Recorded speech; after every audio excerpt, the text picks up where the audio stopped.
क्या होता है जब हम अपने अपशिष्ट पदार्थ पर्यावरण में डालते हैं? बच्चों, अपशिष्ट पदार्थ या वेस्ट मटेरियल जो हम घरों से बाहर फेंकते हैं वह मुख्यतः दो प्रकार के हैं, जैव निम्नीकरणीय पदार्थ व अजैव निम्नीकरणीय पदार्थ। आइए इनके बारे में डिटेल में पढ़ते हैं। जैव निम्नीकरणीय पदार्थ वह अपशिष्ट पदार्थ होते हैं जो कि किसी जैविक प्रक्रम या सूक्ष्म जीवों के द्वारा अपघटित हो जाते हैं, जैसे कि सब्जियों या फलों के छिलके या उपयोग की गई चाय की पत्ती इत्यादि। अजैव निम्नीकरणीय पदार्थ वह अपशिष्ट पदार्थ हैं जो किसी भी जैविक प्रक्रम या सूक्ष्म जीवों के द्वारा अपघटित नहीं होते हैं, जैसे प्लास्टिक की थैलियाँ, कांच, धातु के टुकड़े और कुछ रासायनिक पदार्थ, यह सभी अजैव निम्नीकरणीय पदार्थों की कैटेगरी में आते हैं। आइए बच्चों, अब हम देखते हैं पारितंत्र क्या होता है। आइए बच्चों, झील के इस चित्र को ध्यान से देखिए। आप इस चित्र में अलग अलग प्रकार की मछलियाँ, कुछ बतखें और कुछ उड़ते हुए पक्षी देख रहे हैं। हम झील के एक हिस्से में कुछ शैवाल भी देख रहे हैं। झील जल से भरी हुई है और इसके चारों ओर सघन वृक्ष लगे हुए हैं। इस क्षेत्र में हम देख सकते हैं कि सूर्य का प्रकाश भी पहुंच रहा है। बच्चों, क्या आप इस क्षेत्र में दिखाई देने वाले सभी पदार्थों को श्रेणीबद्ध कर सकते हैं? बिल्कुल, हम इन्हें दो श्रेणियों में बांट सकते हैं, जैविक पदार्थ या जैव पदार्थ व अजैव पदार्थ। मछलियाँ, पक्षी, शैवाल, पेड़ पौधे और अन्य जानवर जैविक घटक हैं या इन्हें जैव घटक भी कहा जाता है। यद्यपि सूर्य का प्रकाश, जल, वायु, मिट्टी, हवा, यह सब अजैविक पदार्थ या अजैव घटक हैं। इन सब को देखकर हमारे मस्तिष्क में कुछ प्रश्न भी आते हैं, जैसे कि यदि आप अजैव घटकों को इस क्षेत्र में से निकाल दें तो क्या जैव घटक उपस्थित रहेंगे?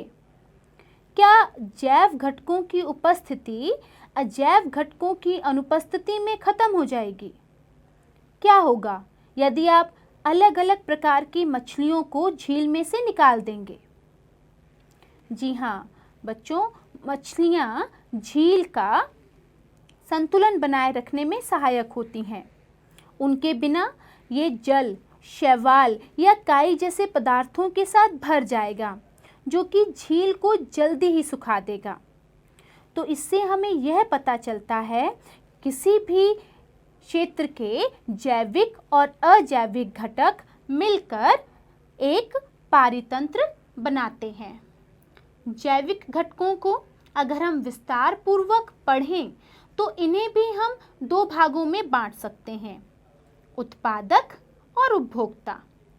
सभी हरे पौधे तथा नील हरित शैवाल जिनमें प्रकाश संश्लेषण की प्रक्रिया कर अपना भोजन बनाने की क्षमता होती है, उत्पादक कहलाते हैं। बाकी सभी जीव प्रत्यक्ष या परोक्ष रूप से अपने निर्वाह के लिए उत्पादकों पर निर्भर करते हैं। वे जीव जो उत्पादकों द्वारा उत्पादित भोजन पर निर्भर करते हैं, उपभोक्ता कहलाते हैं। उपभोक्ताओं को मुख्यतः शाकाहारी, मांसाहारी, सर्वाहारी और परजीवी में विभाजित किया गया है। इनके बारे में हम आगे पढ़ते हैं। आइए बच्चों, अब हम देखते हैं आहार श्रृंखला और आहार जाल क्या है। बच्चों, हम जानते हैं कि जो भोजन हम खाते हैं वह ही हमारे लिए ऊर्जा का स्रोत है और विभिन्न विभिन्न कार्यों के लिए इसी से हमें ऊर्जा प्राप्त होती है। इसलिए वातावरण के विभिन्न घटकों की परस्पर अन्योन्य क्रिया में एक घटक से दूसरे घटक में ऊर्जा का प्रवाह होता है और इसे ही आहार श्रृंखला कहा जाता है। मनुष्य अपना आहार स्वयं नहीं बना सकता। वह अपना भोजन पादपों व जानवरों से लेता है, लेकिन पौधे या पादप स्वपोषी होते हैं। यह कार्बन डाइऑक्साइड, सूर्य का प्रकाश और जल की सहायता से अपना भोजन स्वयं बनाते हैं। इस प्रक्रिया को प्रकाश संश्लेषण कहा जाता है। बच्चों, जैसा कि आप इस चित्र में देख रहे हैं कि हिरन घास खा रही है। वह सभी जीव जो हरे पौधे खाते हैं उन्हें शाकाहारी जीव कहा जाता है। अगले चित्र में आप देख रहे हैं कि शेर हिरन जैसे जानवरों को खा रहा है। वह सभी जीव जो मांस खाते हैं उन्हें मांसाहारी जीव कहा जाता है। तो बच्चों, अभी आपने एक आहार श्रृंखला को देखा। हमने देखा कि शाकाहारी जीव पेड़ पौधे खाते हैं और उन शाकाहारी जीवों को मांसाहारी जीव अपने भोजन के रूप में ग्रहण करते हैं। इससे हमें यह पता चलता है कि हम प्रत्यक्ष या परोक्ष रूप से पौधों और जानवरों पर निर्भर करते हैं। पौधे उत्पादक हैं क्योंकि हमारे लिए आहार उत्पन्न करते हैं, और वे सभी जीव जो पौधों को खाते हैं वो उपभोक्ता हैं, प्राथमिक उपभोक्ता जो पौधों को खा रहे हैं।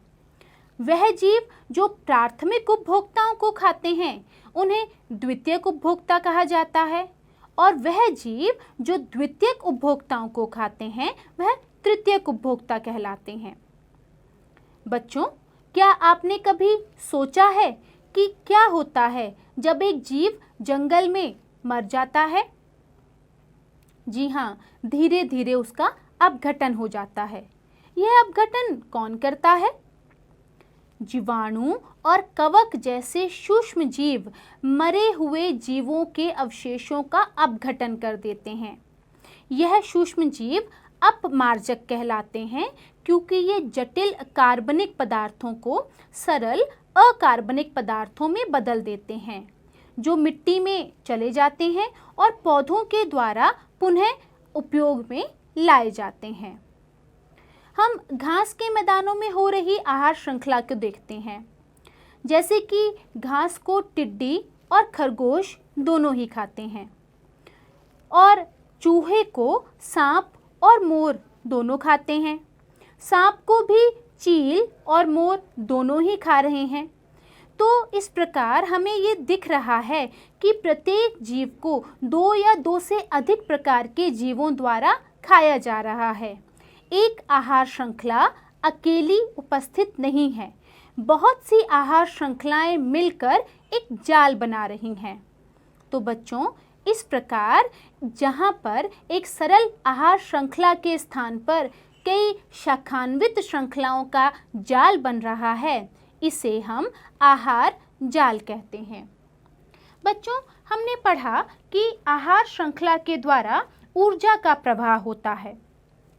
जब हरे पौधे प्राथमिक उपभोक्ताओं के द्वारा खाए जाते हैं तो खाए हुए भोजन का केवल 10% ही जैव मात्रा में बदल पाता है तथा अगले स्तर के उपभोक्ता को प्राप्त होता है। बाकी ऊर्जा का या तो ऊष्मा के रूप में पर्यावरण में ह्रास हो जाता है या फिर कुछ मात्रा जीव के पाचन, वृद्धि, जनन व अन्य कार्यों में उपयोग आती है। प्रत्येक स्तर पर उपलब्ध कार्बनिक पदार्थ की मात्रा का औसतन 10% ही उपभोक्ता को अगले स्तर तक पहुंच पाता है।